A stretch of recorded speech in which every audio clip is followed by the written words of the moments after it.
Hello students, welcome to BS tuition classes. आप सभी को बीएस ट्यूशन क्लासेस में स्वागत करता हूँ। तो आज लेकर आया हो जो क्लास 12 का हिस्ट्री है, जो पहला चैप्टर है ब्रिक्स बिट्स एंड बॉन्ड्स, उसका सेकंड पार्ट। ठीक है, और इसका फर्स्ट पार्ट मैं लाया था, वो डिस्क्रिप्शन में होगा, वहाँ से आप लोग देख लीजिएगा। ठीक है, और ये रहा सेकंड पार्ट। फर्स्ट पार्ट में मैं 1 मार्क का सवाल लाया था, लेकिन अभी सेकंड पार्ट में मैं कैसे कैसे सवाल लाऊंगा आप लोग देख लीजिएगा। Medium and long question answer. ठीक है, medium and long question answer यहाँ पर मैं आपके लिए लाया हो। लास्ट तक बने रहिएगा, बहुत ही इंपॉर्टेंट होगा। देखिए, जैसे 2019 ऐसा करके हर साल जो रिपीट हो चुका है, वही क्वेश्चन आंसर आपके सामने भेजूंगा। ठीक है, तो चलो शुरू करने से पहले मैं चाहता हूँ कि अगर आप लोगों ने सब्सक्राइब नहीं किया बीएस ट्यूशन क्लासेस, सबसे पहले सब्सक्राइब करें, और ऐसे ही ज़बरदस्त वीडियो को पाने के लिए, एनी टाइम पाने के लिए, ताकि जब भी मैं वीडियो को डालूँ सबसे पहले रिकमेंडेशन आप तक पहुँचे, तो उसके लिए प्लीज़ चैनल को सब्सक्राइब करें, वीडियो को लाइक करें और अपने फ्रेंड्स के साथ बिल्कुल शेयर करें, ताकि वो भी इसका बेनिफिट उठा सके। तो चलो शुरू करते हैं पहला सवाल से। फर्स्ट क्वेश्चन क्या है? फर्स्ट क्वेश्चन है, how was the lower town different from the citadel in the towns of the Indus valley civilisation. कितना नंबर का है? नंबर है 2 मार्क्स का। 2019 में आया था। मतलब निचला शहर सिंधु घाटी सभ्यता के शहरों के घर से किस प्रकार भिन्न थे। ठीक है ना, सिटाडेल और लोअर टाउन किस तरह डिफरेंस थे इंदास वैली सिविलाइजेशन में। तो आंसर इसका ये रहा इसका answer. It was located in the lower areas but the Citadel was in high areas. मतलब यह निचले क्षेत्र में स्थित था, लेकिन घर उसे ऊंचे क्षेत्र में था।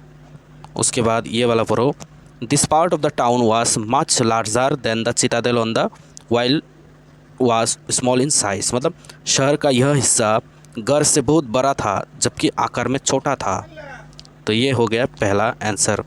सेकेंड पार्ट, सेकेंड क्वेश्चन देखिए, write briefly about the religious beliefs of the Harappan culture. ये आ चुका है 2018 में, 13 में, 2 नंबर का। मतलब हड़प्पा संस्कृति की धार्मिक मान्यताओं के बारे में संक्षेप में लिखे। हड़प्पन संस्कृति की धार्मिक मान्यता। ओके, तो देखिए यहाँ पर the religious beliefs of the Harappa culture where, मतलब हड़प्पा संस्कृति की धार्मिक मान्यताएँ थी। तो 1 2 करके पढ़ेंगे, 1 2 3 करके ये पढ़ो।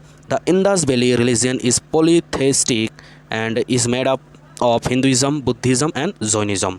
मतलब हिंदू घाटी धर्म बहुदेववादी है और हिंदू धर्म, बुद्ध धर्म और जैन धर्म से बना है। ओके, ये पढ़ो। There are many seals to support the evidence of the Indus valley gods. Some seals show animals which resembles the two gods Shiva and Rudra. मतलब सिंधु घाटी देवताओं के साक्ष्य का समर्थन करने के लिए कई मोहरें हैं। कुछ मोहरों में जानवरों को दिखाया गया है जो 2 देवताओं शिव और रुद्र से मिलते जुलते हैं। और इसके साथ तीसरा नंबर पे नज़र डालिए, the sun was regarded as one of the greatest god. The horned figure is called Pashupati which means the lord of the cattle worshipped by them। मतलब सूर्य को सबसे महान देवताओं में से एक माना जाता है। सिंह वाली आकृति को पशुपति कहा जाता है, जिसका अर्थ है उनके द्वारा पूजे जाने वाले पशुओं का स्वामी। ओके, तो नेक्स्ट 3 नंबर क्वेश्चन देखिए, mention any 2 characteristics of the Harappan civilisation. मतलब हड़प्पन सिविलाइजेशन के 2 कैरेक्टरिस्टिक्स पढ़ना है। हड़प्पा सभ्यता की किन्हीं 2 विशेषताओं का उल्लेख कीजिए। तो अगर अभी तक आप लोगों ने सब्सक्राइब नहीं किया तो प्लीज़ सब्सक्राइब करो प्लीज़। ऐसे ही ज़बरदस्त वीडियो में लाता रहूँगा। ठीक है, और प्लेलिस्ट में जाकर देखिए कि वहाँ पर कितना सारा ज़बरदस्त वीडियो दिया रखा है। क्वेश्चन कहता है कि mention 2 characteristics Harappan civilisation. 2 characteristics क्या है? The significant features of the Indus valley civilisation. Sindhu घाटी सभ्यता की महत्वपूर्ण विशेषताएँ क्या है? ये 2 है। क्या है? क्या 2 विशेषताएँ? Town planning and drainage system. क्या है 2 विशेषताएं? टाउन प्लानिंग और ड्रेनेज सिस्टम इतना बढ़िया था वहाँ पर। टाउन प्लानिंग और ड्रेनेज सिस्टम, ये रहा इसका विशेषता है। Okay, question number 4, give 2 reasons for considering the waste as useful material to reconstruct history. मतलब इसका आंसर करो, waste is one of the best indicators of craft work. मतलब जो वेस्टेज है वो हिस्ट्री को रिकॉन्स्ट्रक्ट करने के लिए बेहतरीन है। ठीक है, उसका 2 रीज़न बताओ। तो कहा है कि waste is one of the best indicators of craft work. जो वेस्ट बचा रखा है, ठीक है, वो हिस्ट्री के लिए बहुत ही महत्वपूर्ण है। ठीक है, किस लिए? दो है कि इफ़ शेल और stone is cut to make object then pieces of these materials will be discarded as waste as the place of production. 2 number, larger waste pieces were used up to make small object. Okay, इसका PDF में बिल्कुल दे दूंगा. Write to subsistences strategies of the people of Harappa, मतलब इतिहास के पुनर्निर्माण के लिए अपशिष्ट को उपयोगी सामग्री मानने के 2 कारण बताए. The subsistence strategies of the people of Harappa were अपशिष्ट शिल्प कार्य के सर्वोत्तम संकेतकों में से एक है. जैसे the Harappan ate a wide range of plant and animal product include fish, मतलब यदि वस्तु बनाने के लिए खोल या फिर पत्थर को काटा जाता है तो इन सामग्रियों के टुकड़ों को उत्पाद के स्थान पर अपशिष्ट के रूप में फेंक दिया जाएगा. उसके बाद they also had wheat, barley, lentil, chickpea, sesame, millets are found from sites in Gujarat. Finds of rice are relatively rare, मतलब छोटी वस्तुओं को बनाने के लिए बड़े कचरे के टुकड़े का उपयोग किया जाता है. Okay,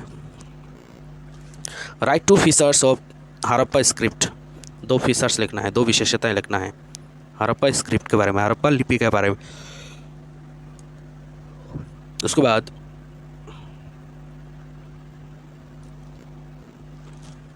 the features of Harappa script are, Harappa लिपि की विशेषता क्या है?